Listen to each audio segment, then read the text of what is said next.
Bonjour, mon nom est Gabriel Tremblay. On nous a demandé de nous présenter, alors je vais me présenter un peu avant de commencer. Alors, je suis économiste de la santé, je travaille en économie de la santé depuis environ 9 ans.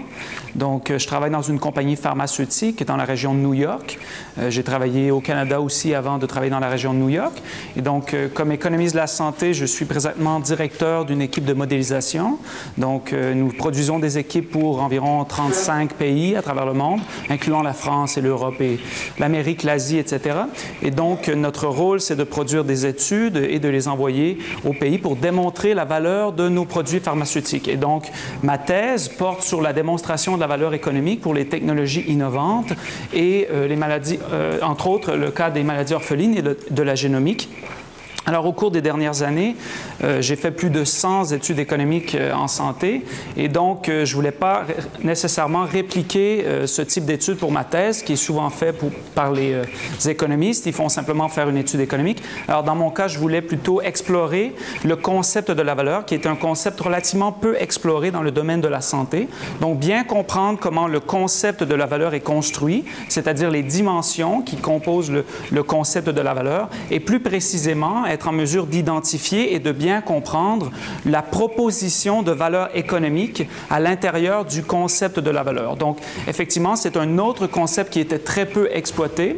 Donc, effectivement, il y a des dimensions économiques que l'on doit évaluer lorsque l'on fait une évaluation des technologies. Et donc, on appelle ça la proposition de valeur économique. Et donc, je voulais me pencher plus particulièrement sur ce type de dimension de la santé. Et donc, je vous donne un exemple de groupe de décision en santé. La semaine dernière, j'étais à Toronto et ce type de rencontre arrive à tous les jours dans différents pays et c'est toujours la même chose. Donc, à ma gauche, il y avait un médecin américain et on parlait d'une maladie orpheline, d'une nouvelle technologie en maladie orpheline.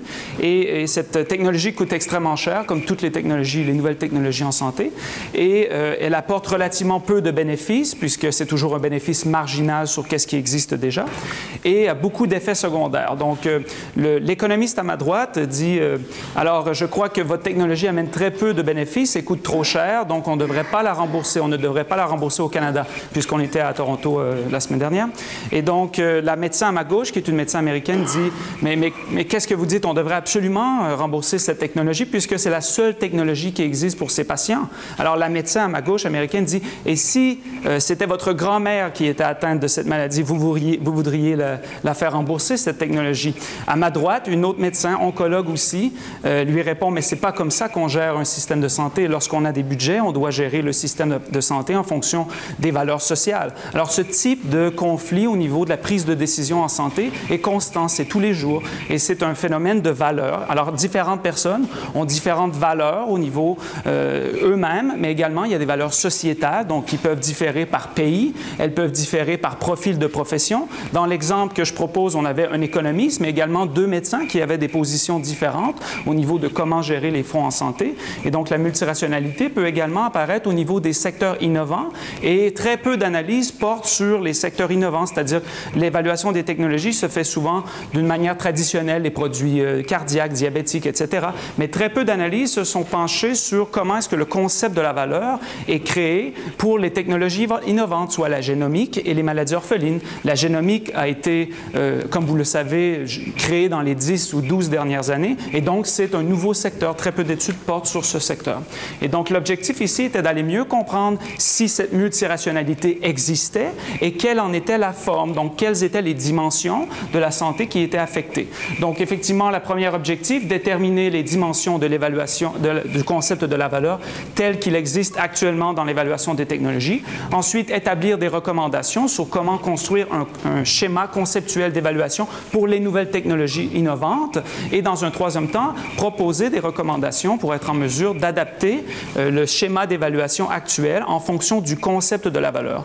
Donc, beaucoup de pays vont utiliser des schémas conceptuels de la valeur qui ne se reposent pas nécessairement sur les valeurs de leur population ou sur des valeurs des experts. Ils ont simplement déterminé des valeurs au cours du temps en se basant sur soit leur expérience ou sur la littérature, mais ce n'est pas nécessairement basé sur les préférences des patients ou des médecins ou des intervenants dans le système de santé. Alors, c'était un peu le but de la thèse ici.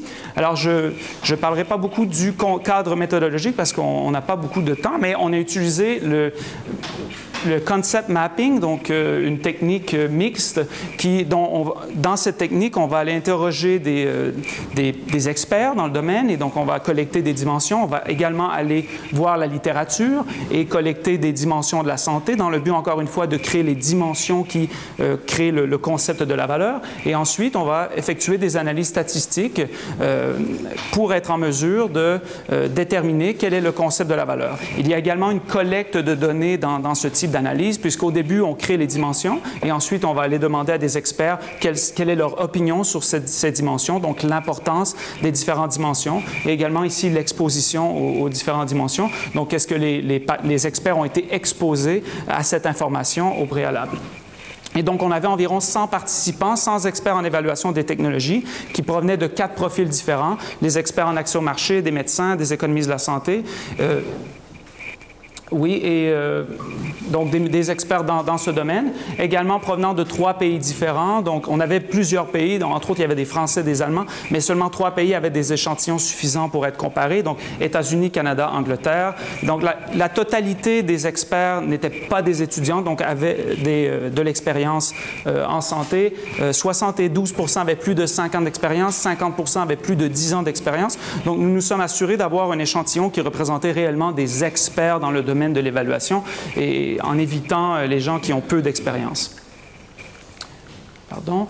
Donc, je vais présenter seulement que cette carte, on appelle ceci une carte de concept, dans les résultats, puisqu'il y a beaucoup de résultats, beaucoup de données. Alors, pour éviter ce fardeau, on va présenter la carte de concept. Alors, évidemment, sur la carte de concept, les 50 dimensions finales de la santé y sont répertoriées. Donc, ensuite, une des méthodes quantitatives nous permet de former des regroupements, donc des regroupements en santé qu'on appelle cluster en anglais. Donc, ce sont des regroupements de dimensions à travers le concept de la santé. Donc, 7 regroupements au final, 3 regroupements plus cliniques épidémiologiques au nord de la carte, 2 regroupements à caractère économique ici, un regroupement de l'optimisation des soins au milieu et un regroupement plus éthique au sud-ouest de la carte. Donc, cette carte est très importante puisqu'elle dépeint le concept de la valeur pour les experts en santé et toutes les analyses vont découler de cette image, si on veut, avec des analyses plus poussées. Donc, j'évite d'aller dans les données, mais d'un point de vue en général, les résultats de l'étude nous démontrent qu'il y a très peu de multirationalité entre les types d'experts, ce qui était un étonnement pour moi. J'ai été étonné par ce résultat. Donc, effectivement, on a utilisé plusieurs types d'analyses et d'indices qui nous ont permis de constater qu'il y avait peu de multirationalité.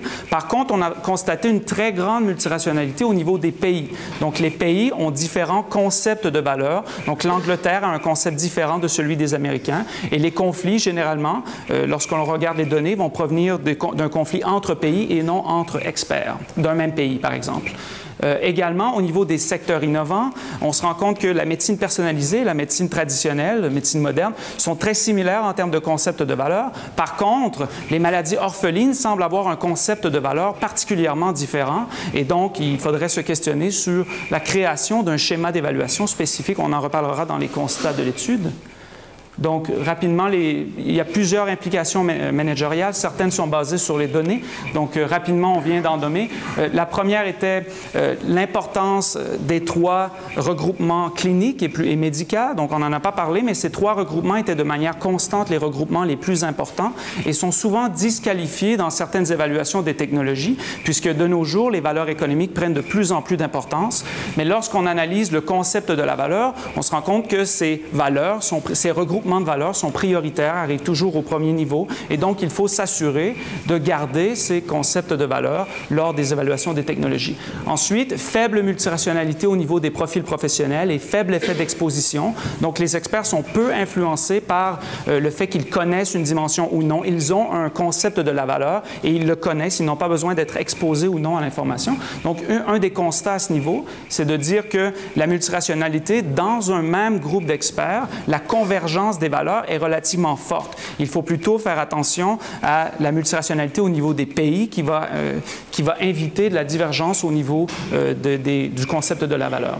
Donc, encore une fois, la grande multirationalité entre les pays, un des constats managériaux, c'est que beaucoup dans mon domaine, on utilise ce qu'on appelle le concept de transfert de la valeur. Donc, on essaie d'appliquer des critères économiques ou des critères de valeur à tous les pays. Donc, systématiquement appliqué à tous les pays, entre autres le coût par QALY, qui est peut-être peut-être connu par ceux d'entre vous qui ont travaillé un peu en santé. Et donc, effectivement, notre analyse nous démontre que appliquer le même critère dans plusieurs pays est difficile puisque les concepts de valeur sont complètement différents d'un pays à l'autre. Alors, il peut être difficile d'effectuer ce type d'analyse ou créer un biais dans certains pays. La faible différence entre la médecine moderne et la médecine personnalisée, mais l'importante différence avec la maladie orpheline est un autre constat important. Donc, il va falloir s'assurer que, comme Drummond avait proposé dans la littérature, d'avoir un schéma conceptuel d'évaluation pour les maladies orphelines. Les valeurs éthiques sont toujours arrivées en dernier rang au niveau de l'importance et c'est un constat important de cette étude. Il va falloir pousser plus loin et faire d'autres études à savoir pourquoi les valeurs éthiques, qui sont tant importantes dans la littérature, arrivent si basses au niveau de l'importance lorsqu'on l'évalue avec les autres dimensions en santé. Et notre opinion, notre hypothèse, c'est que l'importance de la valeur sociétale est internalisée dans certaines autres dimensions ou certains autres critères de santé. Mais par contre, il faut pousser plus loin les recherches parce que c'est très important au niveau de l'évaluation des technologies. La littérature récente essaie d'intégrer beaucoup de valeurs éthiques, mais notre travail démontre qu'intégrer la valeur éthique elle-même n'est peut-être pas la bonne idée. Il faudrait plutôt intégrer la valeur éthique à l'intérieur de d'autres critères qui internalisent déjà ces valeurs éthiques. La valeur économique, on a trouvé dans l'étude qu'il y a énormément de disparités au niveau de la valeur économique et des dimensions importantes selon les experts pour la valeur économique. Alors, il faudrait s'assurer de cadrer les évaluations économiques sur le concept de la valeur plutôt que de laisser les économistes, dans leur tour de Babel, inventer des études et les proposer au monde. Donc, il faut réellement essayer d'appuyer ces études sur la réalité du terrain et comment les experts prennent leurs décisions pour s'assurer, et c'est mon dernier point, que les outils correspondent à des outils qui peuvent aider les managers et non des outils qui leur nuisent et qui créent une divergence ou de différentes opinions. Les outils doivent permettre aux experts de prendre une décision plus rapidement et de converger vers la bonne décision. En santé, ici, on parle de décisions très importantes avec des gros montants d'argent. La décision de la semaine dernière, une simple décision d'un jeudi après-midi peut représenter 15 à 20 millions d'ici 2-3 ans. Alors, c'est important de prendre les bonnes décisions et de bien comprendre comment est-ce qu'on conçoit la valeur en santé. Merci.